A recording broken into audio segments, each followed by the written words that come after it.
afternoon, sir. Share results today. I'm going to be performing in validated procedure. So first is we're going to do our self-verification or identify patient and also verify the disorders. Please, I will need to identify your superiors and I know your full name and your birthday.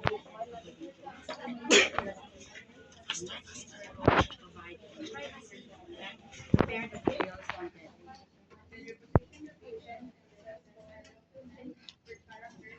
Ano ng catheter sa ilong? Sumag-sugla na wala.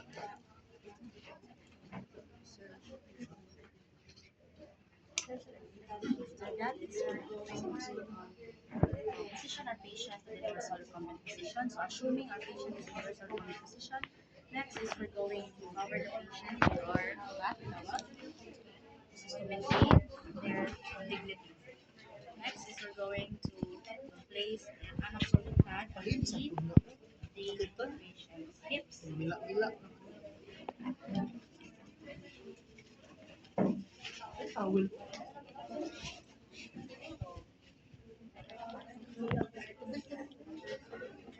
Then next is we're going to wash our hands, right?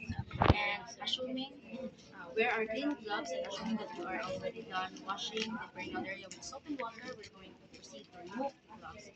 Next is we're going to apply sterile gloves.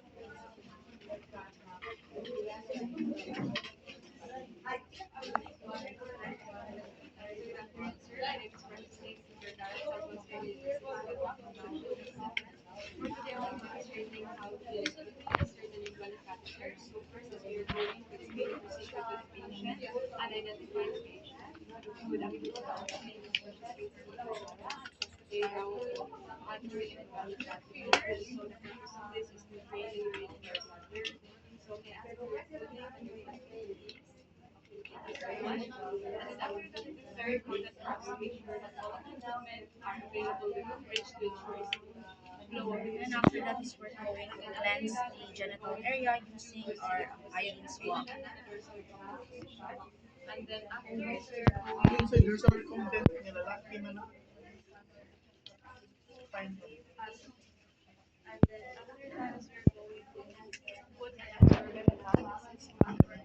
Then discard. So assuming that you have discarded this, next stroke.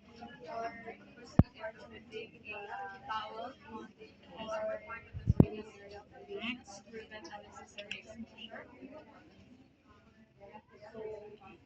After that is we're going to get our catheter. After that is we're going to put on sterile gloves after we've done our hygiene.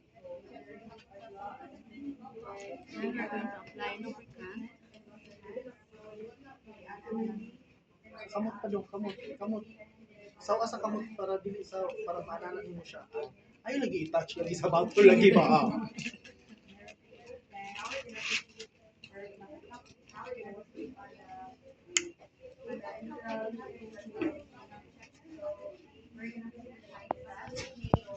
Next is we're going to insert.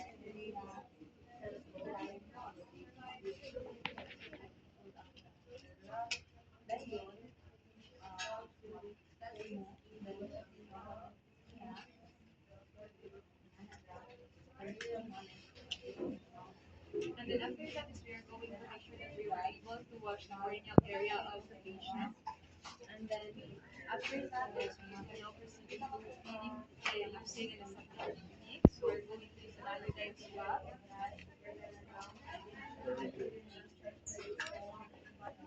Next is we're going to inflate the balloon. Ayaw gugwi. Kuang syringe. Gunitin na dira, kuang syringe. Ayaw na naiking. I-push pa na balik kay nabira na na ning wala na siya sa place. We're going to lubricate the indwelling catheter that we're going to insert. Sige. Kina. Sige. Ayaw na naiking lagi. Gunitin na ng orange diha.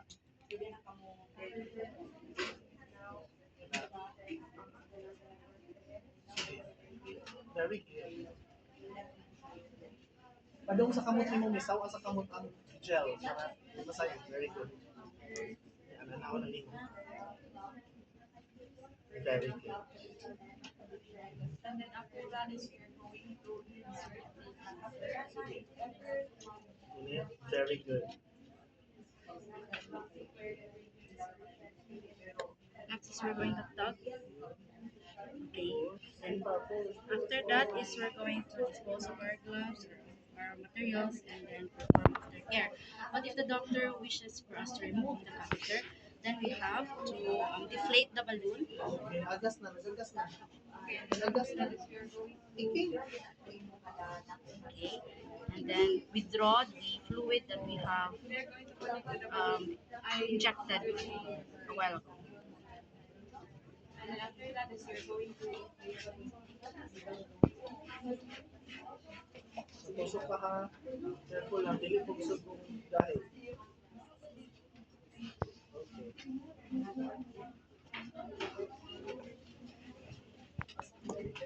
Then remove the catheter.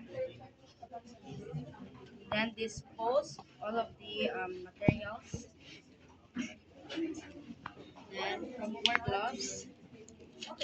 and after that is you're going to Perform hand hygiene, and we are going to document the procedures to ensure effective continuity of care. Thank you.